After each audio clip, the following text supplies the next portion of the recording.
नाज़रीन, 21वीं सदी के शोबा ज़राअत में एक मशीन इस्तेमाल होती है जिसे लेजर लैंड लेवलर कहते हैं। बहुत कारआमद मशीन है। उससे जमीन को इस कदर हमवार करने में मदद मिलती है कि उससे काश्तकारों को पानी की बचत होती है। हुकूमत पंजाब ने सोचा कि क्यों ना पंजाब के काश्तकारों को यह मशीन फराहम की जाए ताकि उसके बाद पंजाब के अंदर जो काश्तकार हैं उनके पास पानी की भी बचत हो और ज्यादा पैदावार आए। ओपन मार्केट में एक मशीन मिलती है। मशीन की एक किस्म मिलती थी 2,90,000 रुपए की। सरकार ने 2.5 लाख रुपए की सब्सिडी दी और कुछ काश्तकारों की राय में यह मशीन 40,000 रुपए की होनी चाहिए थी, जो उसके बावजूद नहीं हुई और कुछ काश्तकारों ने यह कहा कि उनसे 1,70,000 रुपए वसूल किए गए, जिस पर वजीर ज़राअत ने इंक्वायरी का हुक्म दिया है नौमान लंगड़ियाल ने, और 10 दिन में सेक्रेटरी ज़राअत से रिपोर्ट मांग ली है। लेकिन क्या वाकई मामला ऐसा ही था? क्या वाकई 2,90,000 रुपए के अलावा कोई बेहतर मशीन मार्केट में दस्तयाब नहीं थी? और अगर मार्केट में दस्तयाब थी और यह मशीन महकमा ज़राअत ने किसानों तक पहुंचाने का फैसला किया तो इसमें क्या बड़ा गुनाह किया? इस पर हम बात करेंगे। मेरे साथ स्टूडियोज में मौजूद हैं मोहतरम मलिक नईम साहब, सीईओ हैं मॉडर्न फार्मिंग के। बहुत बहुत शुक्रिया नईम साहब आपने ज्वाइन करने के लिए। मेरे साथ मौजूद होंगे जीशान असलम साहब, सीईओ हैं हंजला ट्रेडर्स के। जीशान साहब आपका बहुत शुक्रिया। और मुझे टेलीफोन लाइन पर ज्वाइन करेंगे मजहर हुसैन साहब, काश्तकार हैं मंडी बहाउद्दीन से। सबसे पहले मैं मलिक नईम साहब आपके पास आना चाहूंगा। ये बताइएगा कि जितने इल्जामात लगाए गए कि महकमा ज़राअत ने प्राइवेट ट्रेडर्स के साथ मिलकर सरकार को लूटा है, ये गलत है? जी, बिस्मिल्लाहिर्रहमानिर्रहीम। बहुत शुक्रिया, आपने दावत दी और इस सिलसिले में हमें अपना मौक़िफ़ क्लियर करने का जो है वो मौका दिया। बेसिकली ये जो इल्ज़ाम है ये सरासर गलत है और बिल्कुल इसकी कोई जो है वो बेस नहीं है। उसकी वजह यह है कि जो महकमा ज़राअत वाटर मैनेजमेंट फार ज़मींदार को सब्सिडी पे लेज़र लेवलर फराहम कर रहा है, वो एक ख़ास स्पेसिफिकेशन के मुताबिक जो है वो फराहम कर रहा है, जिसके पीछे एक ख़ास सोच ये है कि वो लेवलर जो भी ज़मींदार ख़रीदे वो कम अज़ कम इस काबिल हो कि वो उसको कमर्शियली किराए पे चला के बाकी लोगों की ज़मीन भी हमवार कर सके। ठीक है, ताकि एक यूसी में अगर एक ज़मींदार का निकला है तो वो बाकी लोगों को भी जो है वो ज़मीन को हमवार कर सके। 2,90,000 नहीं है इसकी प्राइस, बिल्कुल 2,90,000 नहीं है, बल्कि हमारा पहले से ही जिस दिन फर्म्स को एक्सेप्टेंस लेटर दिया जा रहा था, महकमे में वाटर मैनेजमेंट में जमा कराया जा रहा था, उस दिन ही हमने शदीद एहतजाज किया तमाम की तमाम 19 फर्म ने कि हमें जो रेट हमने जो पुट किए थे वो थे 5,80,000 के। लेकिन महकमा ज़राअत वाटर मैनेजमेंट ने हमें डराया धमकाया और कहा कि आपने 5,20,000 का ये लेजर देना है। डराया धमकाया आप प्यार से कह रहे हैं? जी बिल्कुल, डराया धमकाया से मुराद ये है कि उन्होंने कहा कि अगर आपने 5,20,000 में नहीं देना तो आप बिल्कुल जा सकते हैं, आपकी फर्म को शामिल नहीं किया जाएगा। और तो आपने बिजनेस में रहने के लिए ये डील कबूल की? जी बिल्कुल, हमने बिजनेस में रहने के लिए ये डील कबूल की। हालांकि अगर आप इस चीज का अंदाजा इस बात से लगाएं कि शहबाज शरीफ साहब के दौर में 2014 में ये लेजर लेवलर स्कीम आई थी 6,000 लेजर की।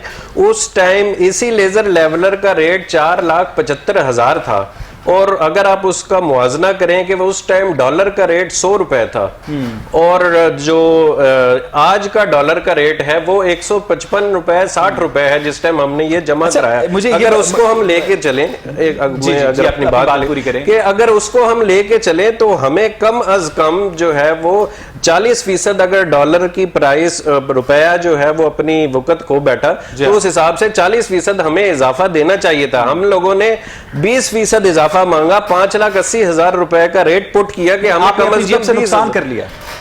जी, आपने अपनी जेब से नुकसान कर लिया? अपनी जेब से हमने नुकसान नहीं किया, लेकिन हमें अपने मुनाफे में से कटिंग करनी पड़ी, मार्जिन कम कर, बिल्कुल बहुत कम करना पड़ गया। और इस हद तक कम करना पड़ गया कि जब हमने वो रेट 5.20 का दिया, उस टाइम डॉलर था 1.55 और आज के दिन डॉलर का रेट 165 पे आ गया। तो बावजूद आपको नुकसान नहीं हो रहा? नहीं, अब हम इस पोजीशन में हैं, इस परेशानी में है कि हम उस 5.20 के रेट में कैसे डिलीवरी दें उस स्टैंडर्ड पे जो स्टैंडर्ड हमसे महकमा ज़राअत वाटर मैनेजमेंट मांगता नहीं है। देंगे नहीं, बिल्कुल हम डिलीवरी तो देंगे, लेकिन हमारे लिए ये परेशानी बनी हुई है। नुकसान करके नहीं, बिल्कुल नुकसान करके करके नहीं, आपको प्रॉफिट मार्जिन एग्जिस्ट करता है। वो आप उसे समझ लें कि इस वक्त हमें सरवाइव करने के लिए वो 5-20 ही देना है। ठीक है, क्योंकि हम एक चीज रजिस्टर कर चुके हैं, हम बुकिंग ले चुके हैं, हमारे पास ऑप्शन कोई नहीं है। लेकिन हमारा मुसलसल महकमे के साथ ये एहतजाज जारी है कि हमें हमारा जायज रेट तो दिया जाए। अच्छा, मुझे ये बताइएगा ज़ीशान असलम साहब कि कुछ काश्तकारों की जानिब से महकमा ज़राअत पर ये इल्ज़ाम आयद किया गया, कुछ इस तरह की ऑडियोज भी रिलीज की गई कि जो महकमा ज़राअत के अफसरान हैं वो प्राइवेट ट्रेडर्स के साथ मिलकर 290 वाली मशीन जो है वो 520 में फरोख्त कर रहे हैं। क्या वाकई ऐसा ही था? जी, पहले तो बहुत शुक्रिया, आप लोगों ने हमें हमारा मौक़िफ़ पेश करने का मौका दिया। जी, इसमें बिल्कुल किसी भी किस्म की कोई सदाकत नहीं है। ये बेबुनियाद और प्रोपोगंडा किया गया है सिर्फ और सिर्फ स्कीम को रोकने के लिए। इसमें किसी भी किस्म की कोई सदाकत शामिल नहीं है। जो भी बात की गई है वो बेबुनियाद है। जो मार्केट में लेज़र मिल रहा है और जो गवर्नमेंट हमें कह रही है कि आप ये वाला लेज़र सप्लाई करें, उसमें ज़मीन आसमान का फ़र्क है। हम जो है वो महकमे के स्पेसिफिकेशन के मुताबिक लेज़र प्रोवाइड कर रहे हैं, जबकि जो 2,90,000 रुपए वाला लेज़र है उसका जो वज़न है वो भी कम है। उसमें जो बाकी मशीनरी कुछ हम इस्तेमाल करते हैं वो भी हल्की किस्म की इस्तेमाल होती है।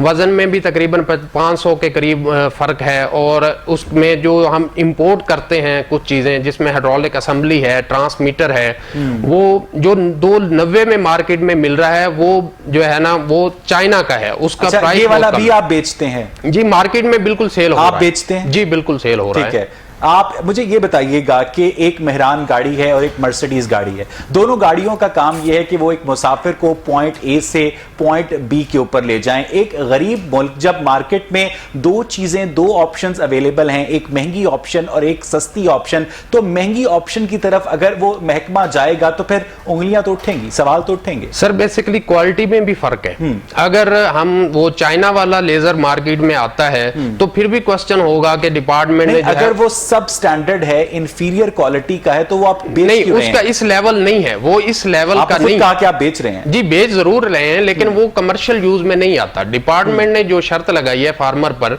जो सब्सिडी पे दे रहे हैं, वो कमर्शियल यूज में भी आता है। और उसमें बकायदा जो है वो 900 kg के करीब उसकी जो है वजन है। और जो प्राइवेट सेक्टर में हम सेल कर रहे हैं वो तो 500 kg के करीब है, जो 2,90,000 रुपए का है। वो तो 3-4 एकड़ वाला कोई भी जिम्मेदार जो अपने पर्सनल इस्तेमाल के लिए लेगा। अच्छा, मुझे एक बात बताइए, मैं वापस आपके पास आता हूं। मलिक साहब, मैं एक बात, मैं आपका केस समझ गया हूं, आपका मुद्दा भी समझ गया हूं, लेकिन कुछ लोगों को आप लोगों के खिलाफ प्रोपोगेंडा करने का क्या फायदा होगा? सरकार की जेब से पैसे उनकी जेबों में तो नहीं चले जाएंगे? नईम साहब। जी बिल्कुल, असल में बात ये है कि इसका प्रोपोगंडा करने का बेसिकली कई लोग मुख्तलिफ जगहों पे मुख्तलिफ नोयत के लोग मौजूद होते हैं जो कि जिनका एक मकसद होता है ना खेडांगे ना खेडन देंगे। इसी तरीके से हमारा जो शक्को शुबा है वो इसमें बिल्कुल इसी तरीके से है कि ये भी ऐसा ही है कि किसी की तरफ से जान के जिसको मौका नहीं मिल सका वो ये कोशिश कर रहा है कि ये सब्सिडी स्कीम को रुकवाया जाए किसी तरीके से, इसको धुंधला करके।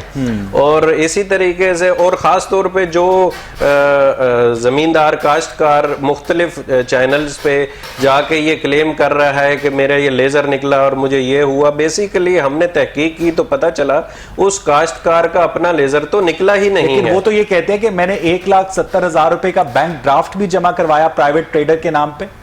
बेसिकली ये बिल्कुल सरासर गलत बात है। उन्होंने कहा, वो सलीमुल्लाह तारड़ नाम के काश्तकार हैं, कि जी हाफजाबाद में मेरा नाम निकला है, लेजर निकला है। वो लिस्ट हमने बाकायदा हर जगह प्रोवाइड की कि उस बंदे का नाम तो मौजूद ही नहीं है हाफजाबाद की लिस्ट में, तो वो ये कैसे क्लेम कर सकता किसी है? रिश्तेदार का या मुलाजिम का नाम? बेसिकली जो महकमा है वो इस चीज का पाबंद करता है कि जो बंदा सब्सिडी हासिल करना चाहे वो अपने नाम पे ही हासिल कर सकता है लीगली।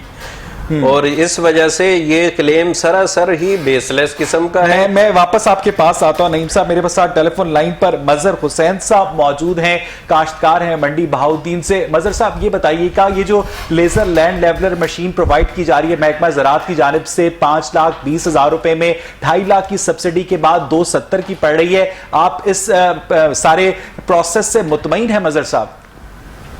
जी सर, बिल्कुल इससे मुतमईन है। मैंने इसका रेट सब्सिडी से पहले प्राइवेट सेक्टर में भी चेक किया था इसका रेट। तो मजहर साहब आप समझते हैं कि इस सारे काम में किसी किस्म की कोई बेजाब्तगी नहीं हुई है? नहीं सर, कोई बेजाब्तगी नहीं, क्योंकि इसकी कीमत का कोई फर्क नहीं है। इसमें 10 या 15,000 के मैक्सिमम तरह का कीमत में, जो प्राइवेट पहले था सरकारी कीमत में 15 से 20,000 का फर्क है सर। अच्छा मजहर साहब ये भी बताइएगा कि यहाँ पर हमारे मोहतरम मलिक नईम साहब बैठे हैं, ज़िशान असलम साहब बैठे हैं, दोनों ने एक ही बात क्लेम की है, आप उसको वेरीफाई कर सकते हैं कि 2 तरह के लेवलर्स होते हैं, एक चाइनीज लेवलर जो 290 में दस्तयाब है और एक अमेरिकन लेवलर जो 580 में दस्तयाब था, लेकिन गवर्नमेंट के प्रेशर पर इन्होंने 520 पर दिया। क्या वाकई ऐसा ही है? सर अब जिसका भी निकला है वो गरीब आदमी है, अपने मेहनत मजदूरी के लिए लेना है। जो भाई कह रहे हैं कि 270 का, आप कितने का कह रहे हैं कि 250 का कह रहे हैं, ये मैंने चेक किया, वो मजदूरी के बिल्कुल काबिल है ही नहीं, इसका मजदूरी कर ही नहीं सकते। 290 वाला मजदूरी के काबिल नहीं है, बिल्कुल नहीं है वो। आपको 2 एकड़ आपने करने हैं तो उसके लिए काम दे जाए, वजन बहुत कम होता है। अच्छा मजहर साहब, ये जो 290 वाला लेवलर है ये जाती इस्तेमाल में तो आ सकता है ना काश्तकार के, वो आगे किसी को मजीद किराए पर नहीं दे सकता, आप ये कहना चाह रहे हैं? नहीं, उसकी उसका वजन रेट तो बहुत कम होता है, जब जैसे आप उसको यूज करेंगे वो टेढ़ा हो जाएगा आपका, यानी वो बर्दाश्त ही नहीं करेगा आपको, यानी। अच्छा नईम साहब कुछ कहना चाह रहे हैं? जी नईम साहब। जी, असल में ये जो लेवलर इस्तेमाल होता है उसमें आपको ये मालूम होना बहुत ज़रूरी है कि जो वज़न है लेवलर का वो बहुत मैटर करता है। महकमा ये जो हमें पाबंद करता है कि 900 kg का लेवलर हो, उसकी वजह ये होती है कि उसने अगर कोई रोड़े हैं उसको भी पीसना है, तो वो जो छोटा लेवलर 290 का है वो तो उस लेवल उन रोड़ों को नहीं पीस सकता। तो फिर वो मार्केट में बिकता क्यों है? वो तो सिर्फ आप समझ लें कोई जाती इस्तेमाल, किसी का 1-2 एकड़ है तो वो अपने जाती इस्तेमाल के लिए मैक्सिमम जो है ना वो ये लेते हैं, और उसकी मिकदार मार्केट में सेल की ऐसे ही है जैसे कि अगर 100 लेजर सेल होता है ये स्टैंडर्ड वाला जो गवर्नमेंट के स्टैंडर्ड वाला, तो उसके मुकाबले में कोई 1 लेजर सेल होता होगा वो 290 वाला। ठीक है। और वो भी सिर्फ ये मुश्किल जो पिछले कुछ अरसे में हालात बने उसमें एक तरीकेकार निकाला गया कि जो छोटे ट्रैक्टर और छोटे फार्मर जिनके पास 2 एकड़ जगह है, 4 एकड़ जगह है, वो क्या करेंगे, तो उनके लिए एक ये तरीकेकार। लेकिन उसमें भी ये ही मसाइल, असल में मेरी जाती तौर पे जो मेरी फर्म है मॉडर्न फार्मिंग, मैंने 3 किस्म के लेजर लेवलर के जो है वो अप्रूवल के लिए पुट किया था, लेकिन मेरे महकमे ने, वाटर मैनेजमेंट ने मेरे 2 लेजर के जो कॉम्बिनेशन है उसको रिजेक्ट कर दिया। ठीक है। और मुझे उस पर भी एहतजाज है कि उन्होंने क्यों रिजेक्ट किया, जिसमें उनका क्लेम ये है कि जी ये वो स्पेसिफिकेशन मीट नहीं करता, और मेरा सिर्फ एक ही लेजर कॉम्बिनेशन अप्रूव किया गया। ज़िशान साहब मुझे ये बताइएगा कि एक जानिब 290 का चाइनीज लेवलर है और एक जानिब सब्सिडी के बाद 270 का अमेरिकन लेवलर है, मैं ठीक कह रहा हूं? जी बिल्कुल ऐसा। अब मसला ये है कि कुरानदाजी के जरिए अगर ये काश्तकारों को दिया जाएगा, किसी को मिलेगा किसी को नहीं मिलेगा, उसके बाद ड्राफ्ट बनवाना, महकमे के चक्कर काटना, क्या इन सारी परेशानियों से बचने के लिए काश्तकार ये नहीं कहेगा कि मैं 20,000 और डालकर चाइनीज लेवलर ले लूं? नहीं, फार्मर जो है वो भी ये सर चाहता है कि उसे भी अच्छी चीज मिल जाए,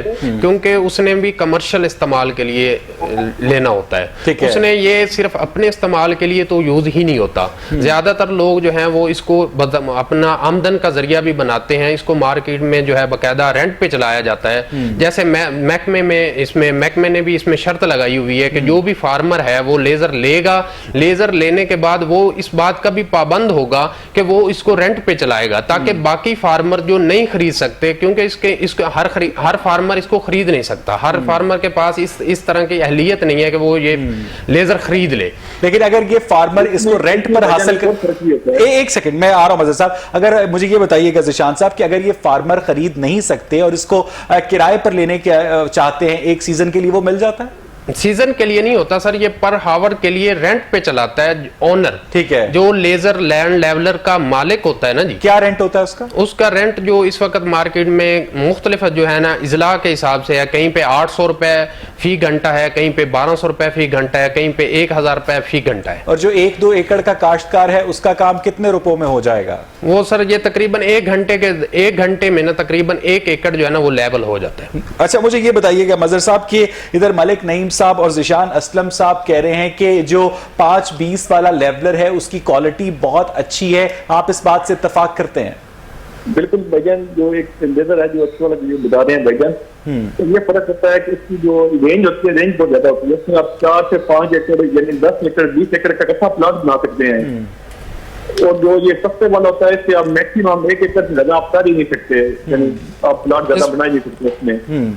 जी ज़िशान साहब, इसमें ना जो इसमें सर जो बेसिक डिफरेंस है ना वो भी यही है जो ये अभी इन्होंने बताया ना जी, जो महकमे ने ट्रांसमीटर हमसे रिक्वायर किया है वो 1000 मीटर वाला है, जबकि जो मार्केट में 2,90,000 रुपए का सेल हो रहा है उसका तो रेट, उसकी जो रेंज है, जो ऑपरेटिंग रेंज है वो सिर्फ और सिर्फ 500 मीटर है। ठीक है। मुझे एक बात बताइएगा मलिक नईम साहब कि इस सारे प्रोसेस को प्राइवेट ट्रेडर्स और महकमा ज़राअत ने मिलकर इतना कॉम्प्लिकेटेड क्यों बना दिया है कि एप्लीकेशन आप महकमा ज़राअत को दें, बैंक ड्राफ्ट आप प्राइवेट ट्रेडर के नाम का जमा करवाएं, उसके बाद फाइनल सेटलमेंट आप महकमा ज़राअत से करें, यानी आपने काश्तकार को एक शटल कॉक बना दिया, राइट?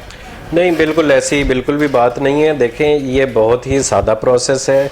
जो फार्मर के लिए तो ये इंतहाई सादा प्रोसेस है जो वाटर मैनेजमेंट ने रखा हुआ है महकमा ज़राअत ने। और आप ये देखें कि 1700 लेज़र दिया जा रहा है अभी इस पहले फेज़ में, जिसमें से उसकी लास्ट डेट है 25 अप्रैल और आज की डेट तक कम से कम 1500 1550 लेज़र जो है वो मुख्तलिफ फार्मर जो है वो बुक करवा चुके हैं बैंक ड्राफ्ट बना के। ठीक है। और यही एक बेहतरीन कंट्राडिक्शन है उन लोगों के खिलाफ जो ये प्रोपेगेंडा कर रहे हैं कि फार्मर इतना आप ये समझें कि उसमें समझ तो है कि वो अगर उसको प्राइवेट में वही चीज जो महकमे के स्टैंडर्ड की है वो मिल रही होती 290 में तो वो कभी इन चक्करों में ना पड़ता। और वो कितने का बैंक ड्राफ्ट बना रहे हैं काश्तकार? 2,70,000 का जो है वो ड्राफ्ट, और 2,50,000 रुपए महकमा ज़राअत प्राइवेट ट्रेडर्स को पे कर रहा है। जी बिल्कुल। और 5,20,000 रुपए में प्राइवेट ट्रेडर जो है वो इस बात को यकीनी बना रहा है कि काश्तकारों तक पहुंचे। क्या आपने डिमांड का अंदाजा लगाया कि आइंदा आने वाले दिनों में कितनी डिमांड हो सकती है? किस चीज, प्राइवेट डिमांड? जी हाँ, लेवलर्स की। ये तो देखें, ये ऑलरेडी जो है जो डिमांड के मुताबिक महकमा जो है वो तकरीबन 10,000 लेज़र का जो है वो ये पूरा प्रोजेक्ट है जो 4 साल के लिए दिया जा रहा है। और जो डिमांड है वो इससे भी कहीं जो है वो ज़्यादा है, क्योंकि इससे ज़मींदार को एक तो पानी का तो फ़ायदा है ही है, दूसरा उसकी प्रोडक्शन जो ग्रोथ है उसमें भी, क्योंकि जगह वही है, उसी को टेक्नोलॉजी के ज़रिए उसने बेहतर करना है, ज़्यादा पैदावार लेनी है, और जिसकी वजह से उस टेक्नोलॉजी के सही इस्तेमाल होगा तो उसका जो पैसा भरा है 270। एक छोटी सी बात बताइएगा मुझे मलिक नईम साहब, आपकी सारी बातें बिल्कुल ठीक होंगी, आप यकीनन बड़ी ईमानदारी से अपना केस भी आपने पुटअप किया and you make a lot of sense. लेकिन जब एक प्राइवेट ट्रेडर सरकारी अहलकार की गीबत करने की जगह तारीफ करने लगे तो एक अजीब सी बेचैनी सी पैदा होती है कि क्या हम पाकिस्तान में ही रह रहे हैं, क्या हम अमेरिका में तो नहीं शिफ्ट हो गए? क्योंकि अमूमन जो प्राइवेट ट्रेडर्स होते हैं कभी उनको टेंडर के पैसे लेट होते हैं, कभी उनकी पेमेंट्स लेट होती हैं, तो यहां क्या मामला है? नहीं, बिल्कुल ऐसी बात नहीं है। ये बिल्कुल तारीफ नहीं कर रहा, बल्कि शिकायत कर रहा हूं मैं महकमे से भी कि हमें कम से कम जो प्राइवेट ट्रेडर हैं, हम लोगों को 6 से 8 महीने हो गए हैं एक प्रोसीजर में उन्होंने गुजारा है इस अप्रूवल के, जिसमें उन्होंने स्पेसिफिकेशंस के मुताबिक साल हो गया, जिसमें बल्कि वैसे तो साल हो गया है, लेकिन हमें जिस प्रोसीजर में गुजरते हुए स्पेसिफिकेशन के 4 से 6 महीने हो गए, जिसमें उन्होंने हमारे डॉलर की प्राइस भी चढ़ गई है, प्राइस चढ़ गई। उन्होंने ट्रांसमीटर्स की रेंजेस चेक की कि ये कितनी, जितनी रेंज हम मांग रहे हैं ये उतनी रेंज का है। जो रेंजेस नहीं पूरे कर सके, जैसे मैंने आपको बताया, मेरे 2 लेजर कॉम्बिनेशन रिजेक्ट किए गए और उनमें उनकी वजह यह है कि वो रेंज की वजह से उन्होंने रिजेक्ट किए कि ये हमारी स्पेसिफिकेशन के मुताबिक नहीं है। हमारा तो इसमें महकमे के साथ भी गिला है कि एक तो हमें जायज रेट नहीं दिया गया, मजहर साहब ये बताइए, फिर इस तरह की जो है वो मार्केट में मजहर साहब ये बताइए, मेरे पास वक्त खत्म होने वाला है, कि इस लेजर लेवलर जो मशीन है इसके जरिए पानी की बचत होती कैसे है? इसमें भैयान एक तो क्योंकि आपकी जब जमीन हमवार होती है तो पानी बिल्कुल आपका बराबर जाता है और टाइम कम लेता है। दूसरा इसमें एक जाति फार्मर के साथ ये हो रही है कि इसकी सब्सिडी पहले 4.5 लाख रुपए थी 2014-15 में। 4.5 लाख रुपए सब्सिडी थी जब 4.75 प्राइस थी। जी 2016 में 4.5 लाख रुपए सब्सिडी, जी सब 4.5 लाख, ठीक है। और अब वो सब्सिडी कम करके 2.5 लाख रुपए कर दी गई है। जी बिल्कुल सब्सिडी कम करके 2.5 लाख रुपए कर दी गई। और दूसरा ये है कि भाईजान यही दिन है सीजन के, मैंने पता नहीं किस से पैसे मांग के ये ड्राफ्ट जमा करवाया था। अगर इसी ये मैक्सिमम 2 माह होते हैं इसके सीजन के भाईजान। अच्छा, ये ड्राफ्ट कुरानदाजी से पहले जमा होता है या बाद में? बाद में भाईजान। तो आप समझते हैं ज़िशान साहब कि इस सब्सिडी को अगर बढ़ाया जाए तो ज्यादा से ज्यादा काश्तकारों को अकोमोडेट किया जा सकता है? नहीं सर, ऐसे नहीं हो सकता क्योंकि महकमे ने तो 10,000 लेजर देना है जी। वो अलबत्ता सब्सिडी कम होने पे तो ज्यादा फार्मर को बेनिफिट दिया जा सकता है, बढ़ा के तो ज्यादा से ज्यादा फार्मर को नहीं, क्योंकि महकमे ने अपनी एक स्पेसिफाइड फार्मर जो है ना सेलेक्ट किए हुए हैं कि इनको देना है, 10,000 से ज्यादा को नहीं देना। तो उस हिसाब से मेरा तो ख्याल है कि सब्सिडी बनाने से तो कोई खास फर्क नहीं। मलिक नईम साहब, कोई ऐसी बात जो इस गुफ्तगू में रह गई हो आप करना चाहते हो?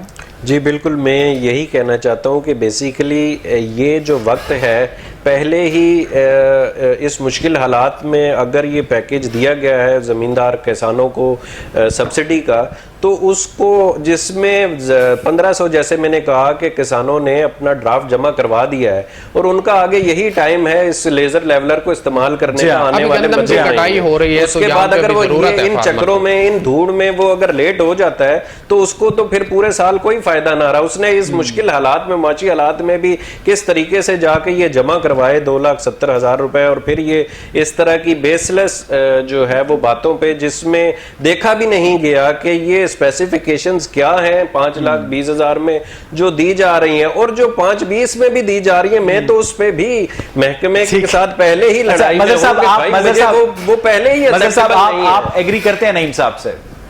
जी बिल्कुल एग्री कर रहा हूँ। ये 2 माह होते हैं कि सीजन होता है जो लेबर का, अगर ये जाया हो जाएंगे तो फिर ये पूरा साल फारिग रहेगा।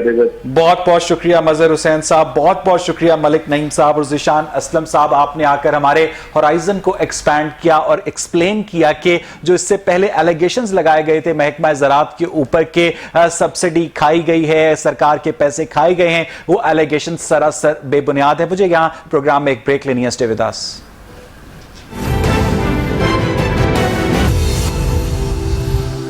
वेलकम बैक नाज़रीन। ब्रेक से पहले हमने बात की कुछ ज़राअत के शोबे के मुतालिक, लेकिन इस वक्त जो पूरी दुनिया के अंदर मसला बना हुआ है वो यकीनन कोरोना वायरस का मसला है, जिसकी वजह से पूरी दुनिया की जो इकोनॉमी है स्टैंड स्टिल के ऊपर खड़ी है। पूरी दुनिया के अंदर जो बिजनेसेस हैं वो या तो बंद हो रहे हैं या अपने आप को मिनिमम वर्किंग कैपेसिटी के ऊपर कन्वर्ट कर रहे हैं। अगर सिर्फ सूबा पंजाब की पाकिस्तान में बात की जाए तो 40 से 50 लाख लोग पिछले दिनों में नौकरियों से हाथ धो बैठे हैं, और जो लोग नौकरियां कर रहे हैं उनमें बड़ी मुश्किल का शिकार हैं, क्योंकि बाहर जो है वो वबा का खौफ है और घर के अंदर भूख से मर जाने का खौफ है। उनके पास 2 ऑप्शंस हैं कि या तो वो कोरोना से मर जाएं, और अगर वो कोरोना से बच जाएंगे तो वो भूख से मर जाएं। और इन दोनों ऑप्शंस के दरमियान एक वेलफेयर स्टेट किस तरह से बैलेंस करती है, और हुकूमत पाकिस्तान जो कि यकीनन एक वेलफेयर स्टेट अभी तक प्रैक्टिकली नहीं बन सकी है, किस तरह से बैलेंस कर रही है, ये अपने आप में एक बहुत बड़ा सवाल है।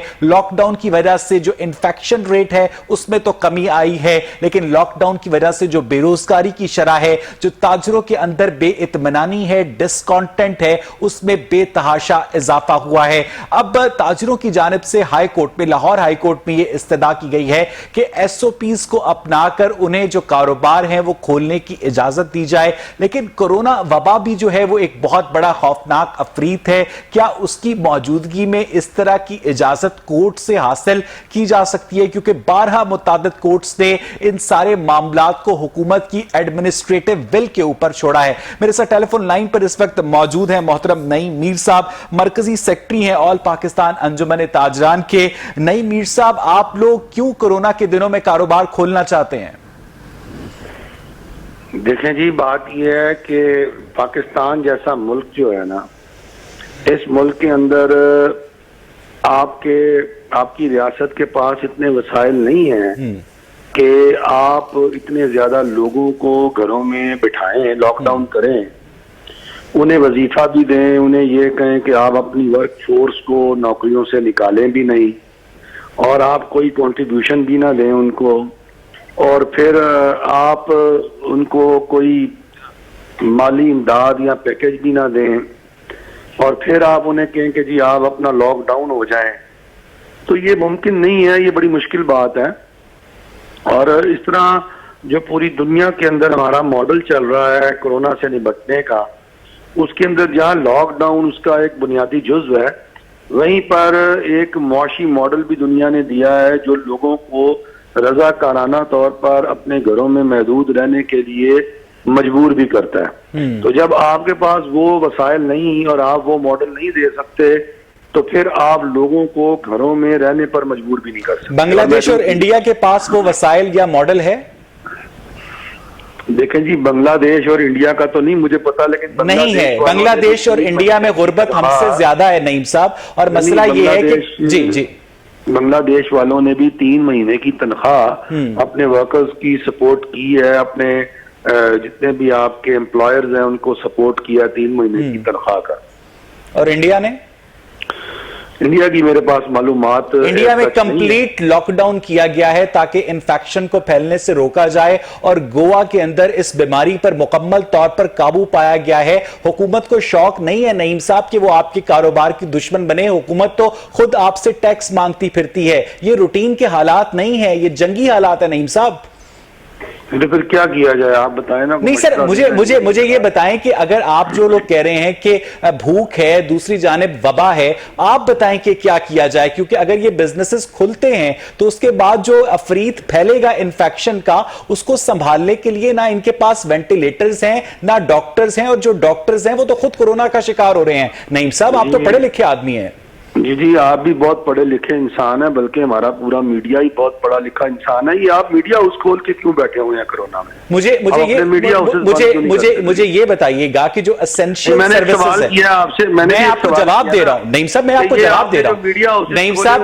मुझे ये बताइएगा कि एक सब्जी वाला क्यों खुला है, एक बेकरी क्यों खुली है, एक कंट्रोल टावर क्यों खुला है, एक मीडिया हाउस क्यों खुला है? इसलिए खुला है कि वो एसेंशियल सर्विसेज में शुमार होता है नईम साहब, इसलिए भाई यही तो मैं आपको बता रहा हूं कि चाहे एसेंशियल सर्विसेज हो चाहे नॉन एसेंशियल सर्विसेज हो, कोरोना के इंसदाद के लिए, उसकी रोकथाम के लिए एहतियातें तो एक ही तरह की है ना कि 2 तरह की हैं?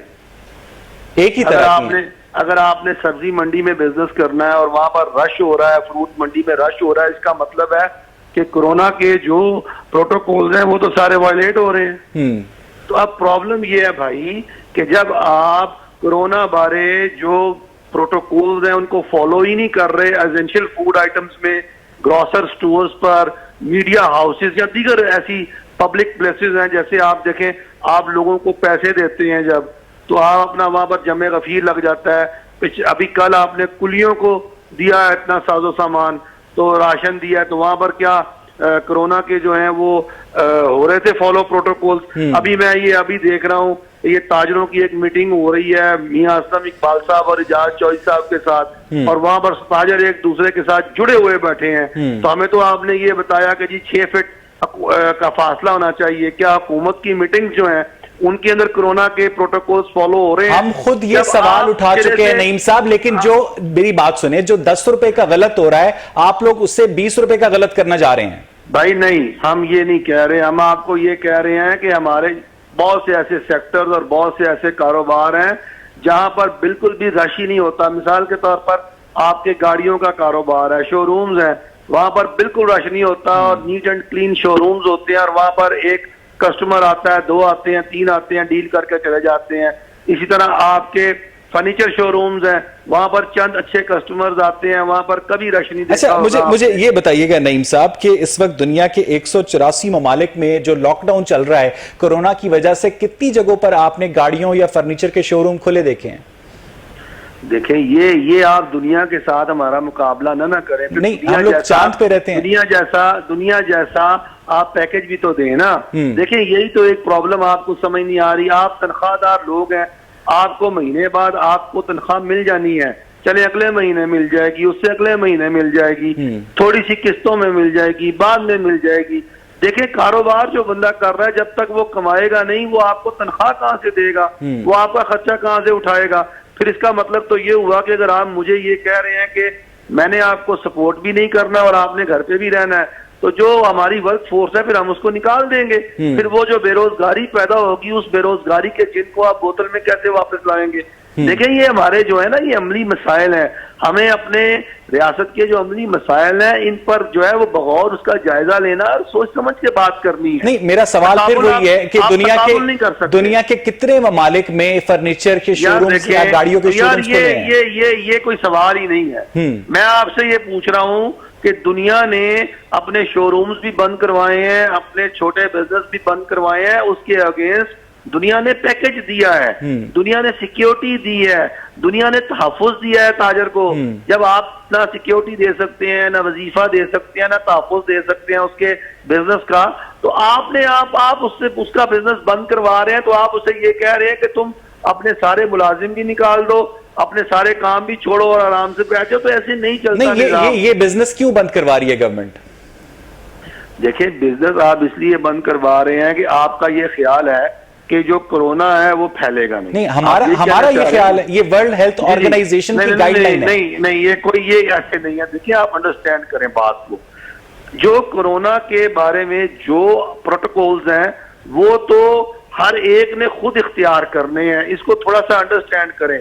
ये जो कोरोना वबा आई है, ये पूरी कौम ने इसका मुकाबला करना है। अब हर बंदे ने करना है, हर शहरी ने करना है। किसी एक पर, इंतजामिया पर या तिब के माहिरीन पर या ताजर पर या दुकानदार पर या दुकान के मुलाजिम पर आप जिम्मेदारी नहीं ठहरा सकते।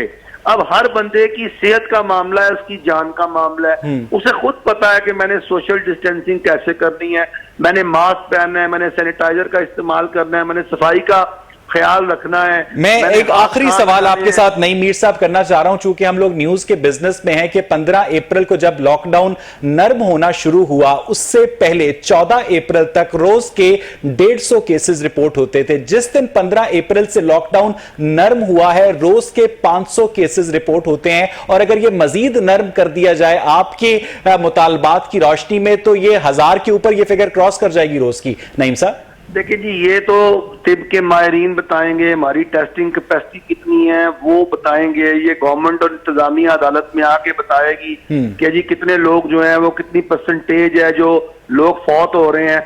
हमें तो अभी तक ये इत्तला मिली है कि जी कब्रिस्तानों के अंदर जो सर्वे करवाया गया है, वहां पर जो है वो 50% डिक्रीज हो गया डेथ रेट। वहां पर तो तदफीन के लिए अपना जो है वो लोग ही नहीं आ रहे हैं वहां पे। तो हमें तो यहाँ तक पता लगा कि हमारा जो मरने का रेट है, ये जो कोरोना से अमवात हो रही है, गवर्नमेंट झूठ बोल रही है।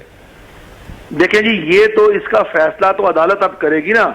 अब जब हम अदालत में चले गए हैं तो हमारे तो बहुत से ऐसे खदशात हैं, हो सकता है हमारे खदशात दुरुस्त हों, हो सकता है हमारे खदशात गलत हों। बहुत बहुत शुक्रिया नईम मीर साहब अपने मुतालबात दोहराने के लिए। उनका ये कहना था कि SOPs को अपनाकर उनके कारोबार खोले जाएं, और वो अदालत में गए हैं और अब अदालत ये फैसला करेगी कि ये कारोबार खुलने चाहिए या नहीं खुलने चाहिए। मुझे यहां पर एक ब्रेक लेनी है। Stay with us.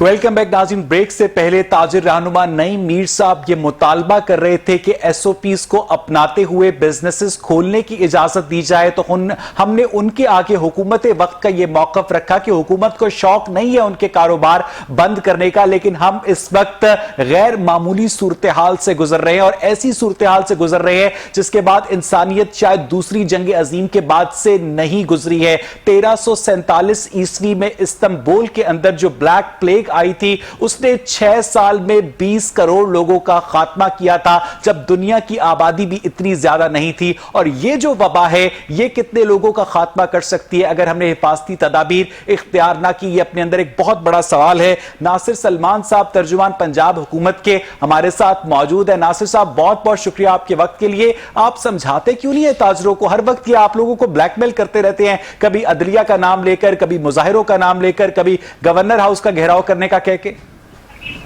बिस्मिल्लाहिर्रहमानिर्रहीम।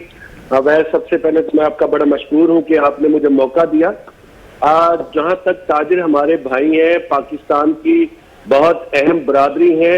और आपने जैसे कि बताया कि ये जो वबा का हम सामना कर रहे हैं, ये इस वक्त एक गैर मामूली किस्म की कोई शक नहीं है, इसमें कोई शक नहीं है। हमने आज तक इसका सामना नहीं किया है। लेकिन यहाँ मैं आपको एक बात बताना चाहता हूँ कि आज पंजाब के ताजरों की एक बड़ी तादाद चौधरी इजाज साहब की क़ियादत में और मलक अमानत की क़ियादत में यहाँ पर मियां असलम इकबाल साहब से मिली है, जिसमें तमाम पार्टीज के ताजर रहनुमाओं ने शिरकत की है। नहीं, ऐसी मुलाकातें नासिर साहब दफा 144 की खिलाफ वर्जी नहीं है कि 4 से ज्यादा लोग इकट्ठे नहीं हो सकते?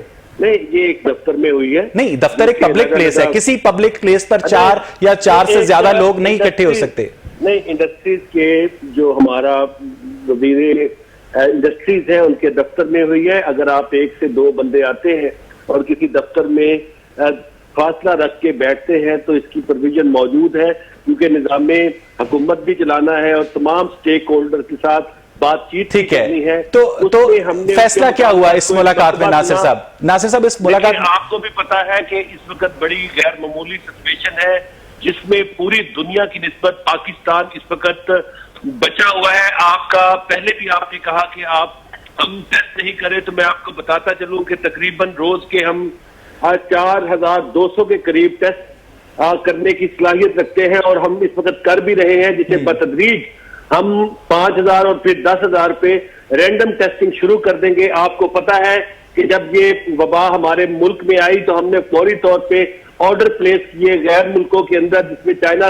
नहीं नासिर साहब, मैं आज आपकी किसी बात से इख्तलाफ नहीं करता, मैं आज आपकी हर बात से इत्तफाक करता हूं, लेकिन ये जो रैंडम टेस्टिंग वाली बात है, कब से वाईडीए आप लोगों से मुतालबा कर रही है कि आप पॉपुलेशन सैंपल्स जो हैं 1-1 हजार के, उनकी रैंडम टेस्टिंग करें, और वो नहीं की जा रही, अब तक स्टार्ट नहीं हुई? नासिर साहब, क्यों? देखिए, मैं आपको बताऊं कि बुनियादी तौर पर जो इसका इक्विपमेंट है वो पाकिस्तान में नहीं बनता, और आपको पता है कि पूरी दुनिया भी इस वक्त इस पैंडेमिक से जो नहीं, ये इक्विपमेंट तो रैपिड टेस्टिंग किट है ना, जो कि पाकिस्तान ने बड़ी तादाद में मंगवाई है।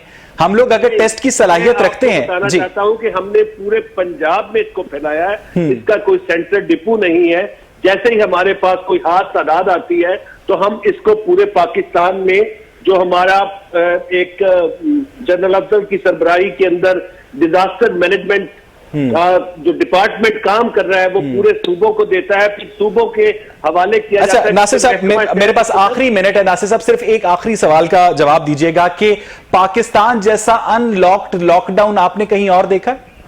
नहीं, देखिए, मैं आपको बताऊं, अगर आप इस मामले में, आज मैंने एक टीवी चैनल के साथ लाहौर के मुख्तलिफ हिस्सों का दौरा किया है, जहां पर बहुत गुंजान आबादी है, वहां पर कुछ लोग जो रेड़ियां लगाते हैं वो मौजूद है, जिसमें सामाने जो खुराक है, जो खाने पीने की अशिया बिक रही है, और उसके अलावा मेजर मार्केट बंद है। आप देखें कि इस मामले में हम हद से ज्यादा सख्ती, आप हमें बताएं कि क्या कर सकते हैं। हम तशहीरी मुहिम भी चला रहे हैं, मीडिया पे मैं खुद जाती तौर पे एक दिन में 3 से 4 प्रोग्राम करता हूं। लोगों से बार बार अपील की जा रही है कि ये आपकी बेहतरी के लिए है कि आप घर पे रहें। नहीं, ये बात ठीक है, लेकिन अगर एंटीबायोटिक का, नासिर साहब, एंटीबायोटिक का 7 दिन का कोर्स होता है, 4 दिन खाकर आपके सिम्टम्स अगर खत्म हो जाएं और अब बकिया 3 दिन की ना खाएं तो वो इन्फेक्शन दोबारा हो जाता है। हद से ज्यादा सख्ती से क्या मुराद है? या तो सख्ती करें या ना करें।